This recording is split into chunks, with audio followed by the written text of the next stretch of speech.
Doctor Mariano Candioti fue presidente del Consejo de la Magistratura. Así nos ayuda a pensar un poco más y nos amplía la mirada. ¿Cómo les va?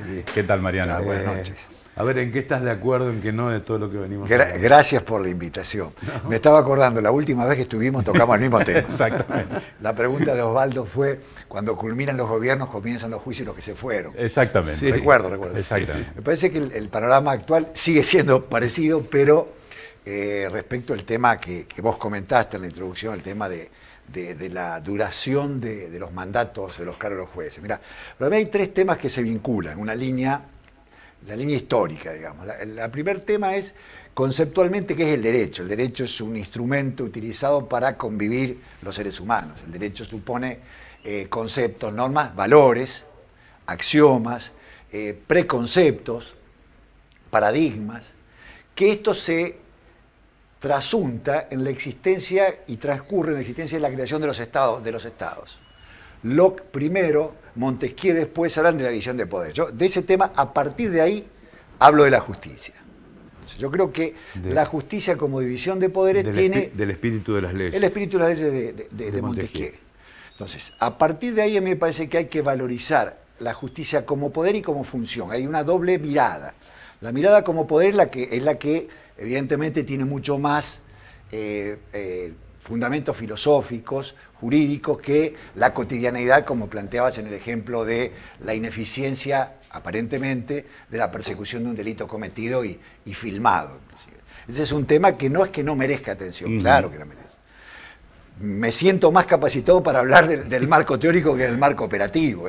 Pero está bien, digo, la mirada tuya, Mariano, nos ayuda a pensar y a vincular uno con lo otro, ¿no? Sí, pues si desde hace, no es la primera vez, desde hace un tiempo a esta parte venimos hablando recurrentemente del Poder Judicial, porque uno dice, el sedazo lo han pasado todos, el Poder Legislativo, en su momento con que estaba sobredimensionado, el achicamiento, esto, lo otro, el Ejecutivo permanentemente cuestionado por la sociedad, los periodistas también cuestionados. Y algo, ese poder que es el Poder Judicial, parecía que siempre le iba esquivando a la ola, ¿no? Que surfeaba y no le llegaba nunca el momento, con todos los cuestionamientos que se ven cotidianamente, hasta desde el punto de vista institucional. Y vuelvo otra vez a la última pregunta de la vez pasada, ¿no? Yo creo que, a ver, el proceso del formato constitucional deviene de la Constitución del 53 por el modelo americano de Jefferson, que adopta en las bases alberdianas, que después lo toma la Constitución de 1853.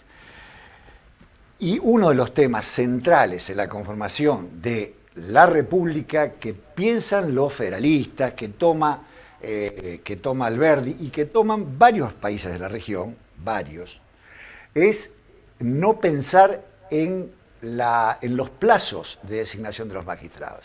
El modelo es otro, el modelo es que los jueces son inamovibles mientras dure su buena conducta. Este modelo está, para ubicarnos, en Latinoamérica está en Chile, en Brasil, en Paraguay, por supuesto en Argentina, en Brasil, y en Estados Unidos, en Estados Unidos, y por supuesto está en Inglaterra también. Son modelos que dan la confianza al magistrado mientras dure su buena conducta. Este es un modelo. Esto no es equiparable al tema de estabilidad de empleo público, me parece que ese lo he escuchado, eso es un error conceptual.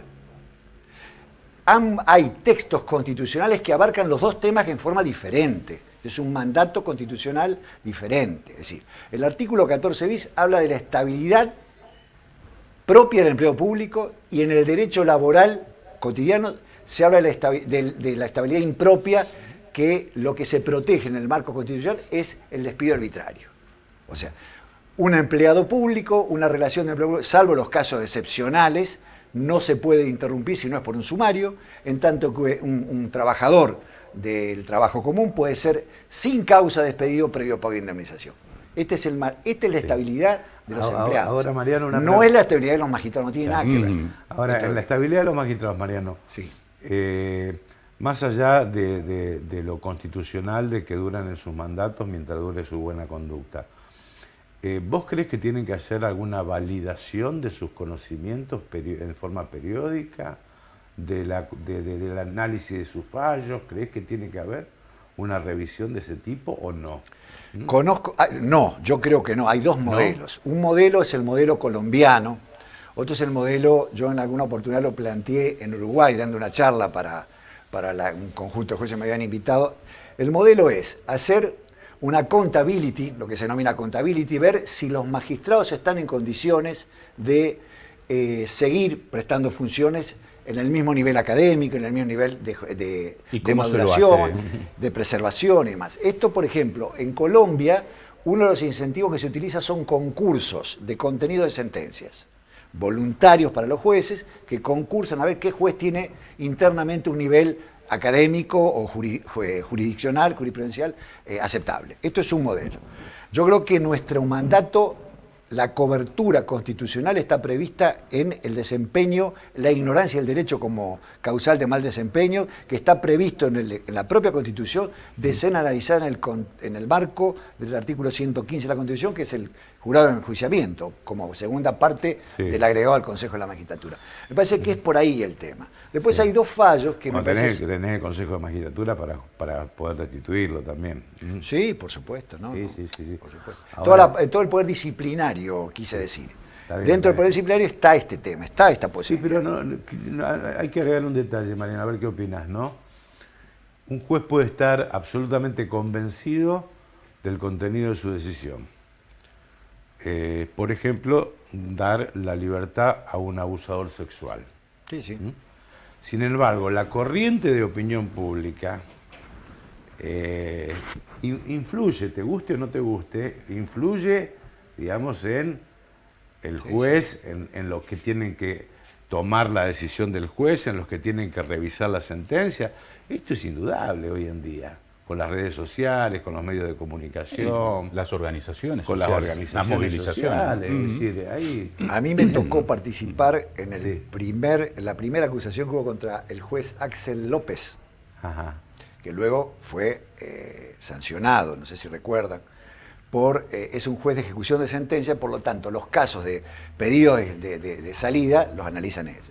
En el primer caso él dio, a pesar de tenía dictamen positivo de todos los precedentes a él, claro, él dicta la salida transitoria y esta persona viola y mata a una persona, a una mujer.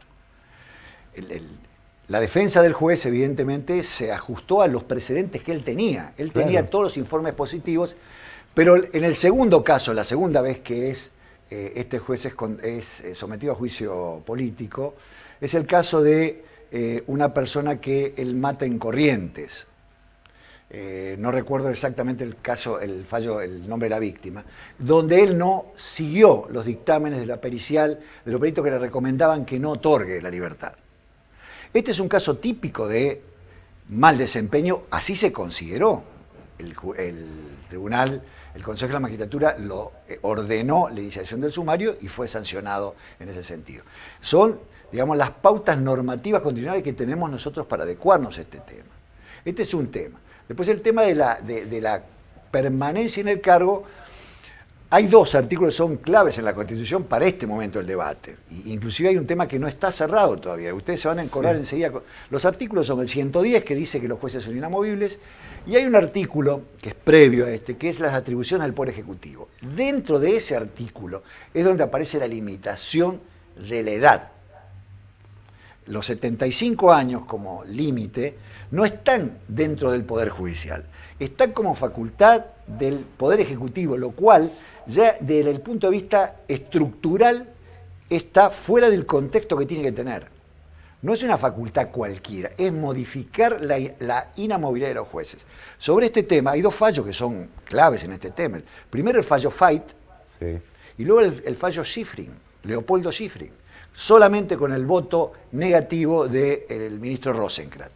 Todos los otros hicieron lugar. Rosenkrantz planteaba que ese artículo era inconstitucional. Se planteó, y eso está en debate. Seguramente un tercer caso lo debatirá. Esto es, limitar inclusive, dejar sin efecto esos 75 años. Que en este momento Hayton de Nolasco tiene un recurso. Y demás, efectivamente. Digo, es un tema en absoluto debate. Quiero aclarar lo siguiente. La posición jurídica argentina en este tema es histórica. Es histórica. Voy a citar un caso que tiene importancia política con la actual administración del doctor Fernández, que es la Constitución de 1949, que fue, de alguna manera, proyectada por uno de los juristas más importantes que tuvo el justicialismo, que es Arturo Sampay. Arturo Sampay repite textualmente el artículo 110 de la Constitución Nacional. Sampay también planteaba la inamovilidad de por vida de los magistrados. Esto es un modelo histórico de una época.